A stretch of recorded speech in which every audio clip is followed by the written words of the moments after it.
This is Frank Contreras reporting for CGTN News from the Suchiate River, marking the border between Guatemala on that side and here in Mexico. This is the place where the migrants in the caravan crossed over this river into Mexico from Central America.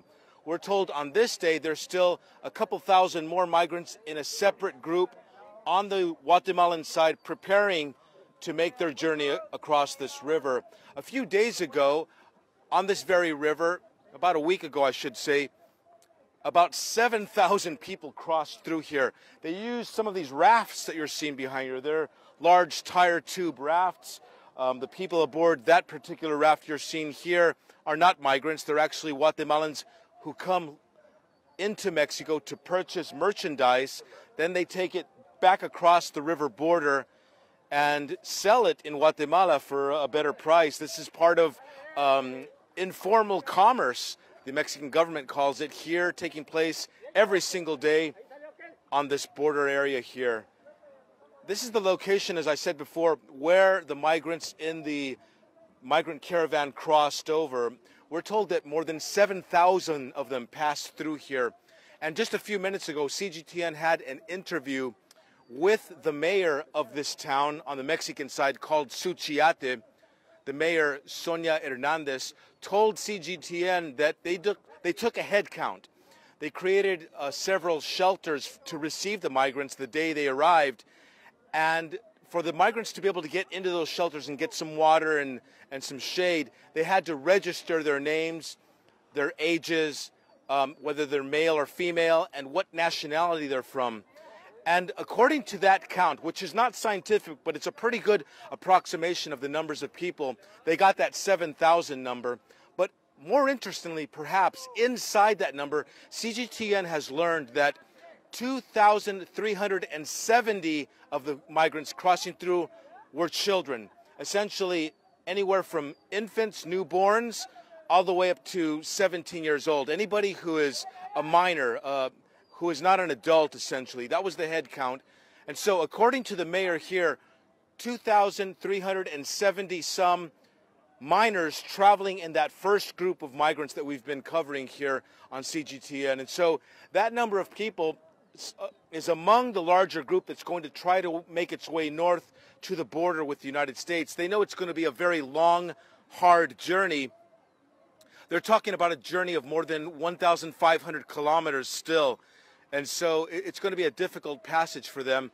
Some of them are children with their families, and they know that the United States government under President Donald Trump has been arresting family members and in some cases separating children from their parents.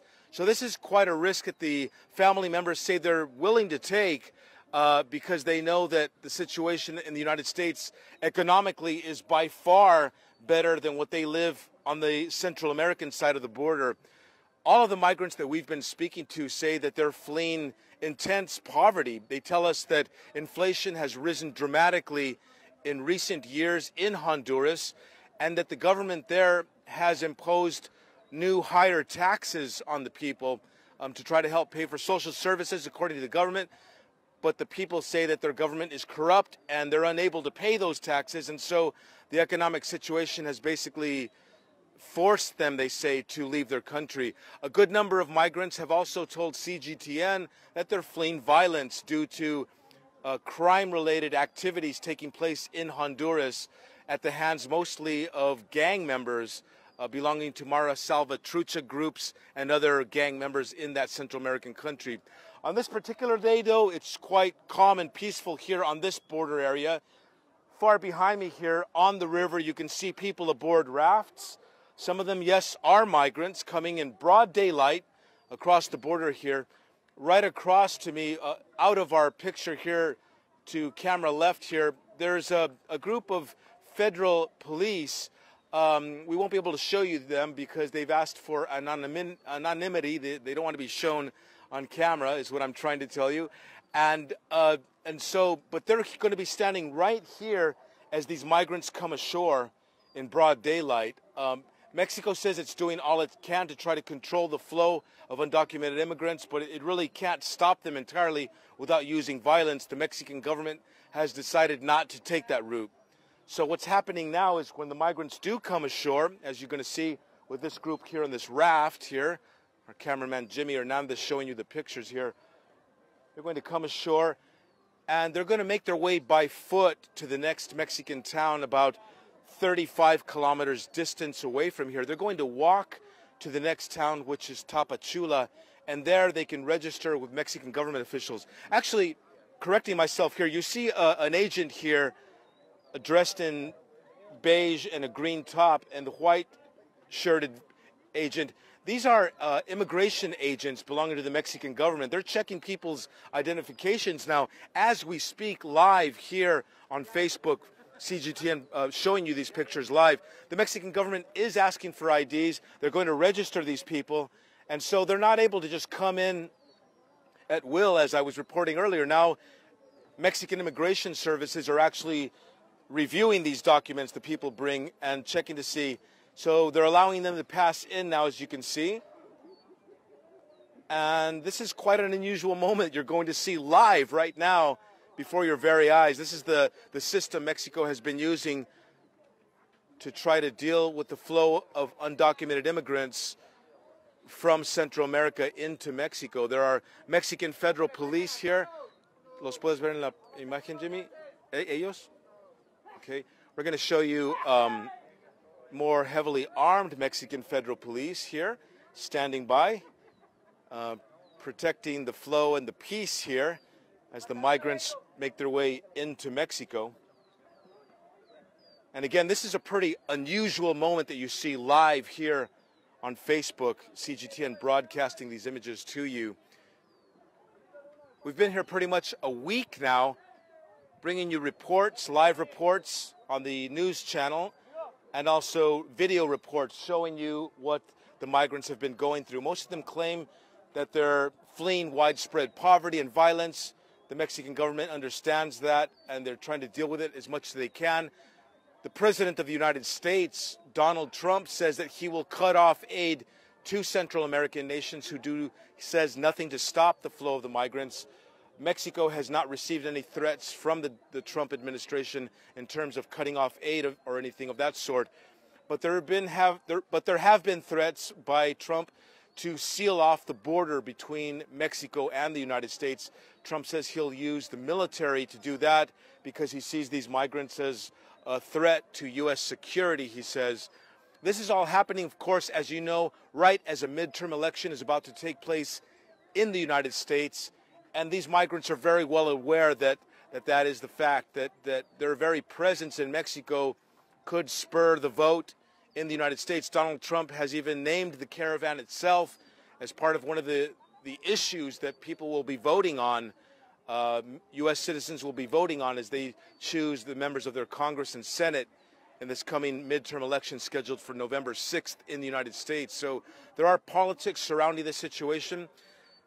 At last report, we were told that this whole migrant caravan phenomenon this time, this October, took place largely because a well-known journalist in Honduras, a man named Bartholomew Fuentes, was able to send a message out to people who were planning to join a caravan. That story was covered on a major news channel in Honduras, a channel called HCH. They broadcast the news, and the anchors of that news channel, according to media reports, told viewers in Honduras that this journalist would be paying their passage, their food and housing, and the anchors invited, according to media reports, they invited Hondurans to join the caravan, and so mass numbers of people started to join up.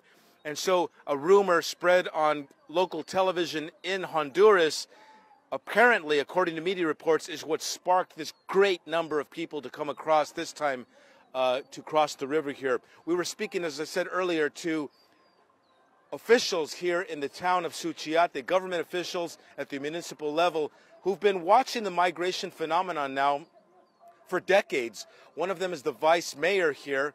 He told CGTN that he's 60 years old, and in his entire life, he had never seen such a great flow of humanity at one single time passing over. And again, that due apparently to the fact that a Honduran television channel broadcasts some of the news here. We're going to show you another raft coming aboard here, coming ashore, I should say. They're going to be met by Mexican immigration officials. The woman is wearing a skirt that is typical of indigenous people in Guatemala. It makes me think that these two ladies are probably from Guatemala. They're being met immediately by two Mexican immigration officials, the official in white and the official wearing a green shirt there. They're checking people's identification papers and cards. And you can see people are coming across. Señor, ¿ustedes son de Guatemala? Yes. Ok. Vienen diario, me imagino que a pasar aquí a hacer comercio, ¿no? A traer cosas para comer. Ah, muy es bien. un poco más económico por el Sí. tipo de cambio. ¿Cómo se llama usted? Su primer nombre nada más. Jorge. Jorge. Sí. Okay. Gracias, señor Jorge. Gracias. Thank you. That is Mr. Jorge. He does not want to give his last name. He says they are Guatemalan citizens who come across virtually every day, part of the informal commercial situation taking place here on the border. And they basically come across every day to buy goods here on the Mexican side and then bring them back across the river into towns and villages there in Guatemala where items from Mexico are sold. The items, by the way, are often bought from U.S. department stores and U.S. stores, including places like Sam's Club and Walmart. They sell the merchandise in Mexican pesos to anyone who wants to buy them. Mexico is a free trade area, and it is a market economy. And so people in Guatemala come across, purchase those goods, and then bring them back for sale inside Guatemala. Again, this is part of commerce that takes place here. The Mexican government refers to it as informal commerce because when the items are purchased, taxes are paid for sales taxes and such, but there are no customs taxes charged on those items as they cross back on these rafts across the river here. We're going to pan this way a little bit more and show you some more of the talk taking place here between Mexican immigration officials and some of the people passing through here. It's a fairly peaceful reception the migrants are getting from Mexican immigration officials. They are getting their documents checked, though, I should say. And they're asking them here to show documents. We see a Central American passport the woman is holding. The official now checking it here live on camera for the CGTN news report on Facebook here. This is really an unusual situation. You don't normally see this sort of thing anywhere on television, especially not live, but we're able to bring you that in this moment here in this special broadcast from the Suchiate River, marking the border between Guatemala and Mexico. And this is the kind of thing that takes place virtually every single day here on this borderland area. We're told another contingent of another group, I should say, of migrants in a second caravan are preparing to cross any day now. It could happen today, tomorrow. It's uncertain when that could take place. And virtually all of the migrants CGTN has been interviewing in these past days insist that they're going to try to make it to the United States-Mexico border. Many of them don't know at all what awaits them. They've never done this journey before. They don't know that the United States uses motion sensors and heat sensors to check whether human bodies are crossing the border at night in the dark time. They really don't know the kind of situation they're going to confront. They just insist that they're going to try to get to the border, and if they can, some of them say they will request asylum in the United States, knowing that the government of President Donald Trump at this point is not very open to the idea of granting mass asylum to people coming in mass numbers, they say.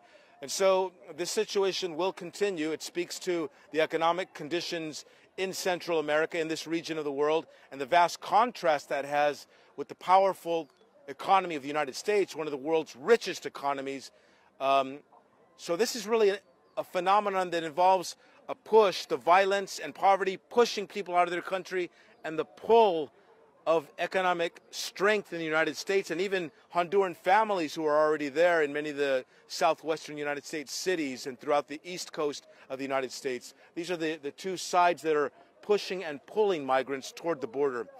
This is CGTN correspondent Frank Contreras wrapping up our final report here from the river Suchiate, marking the border between Guatemala and Mexico. Be sure to join us for more reports on CGTN News and for a special report on a program called The Heat here on CGTN. Frank Contreras signing off here from the Suchiate River, marking the border between Guatemala and Mexico.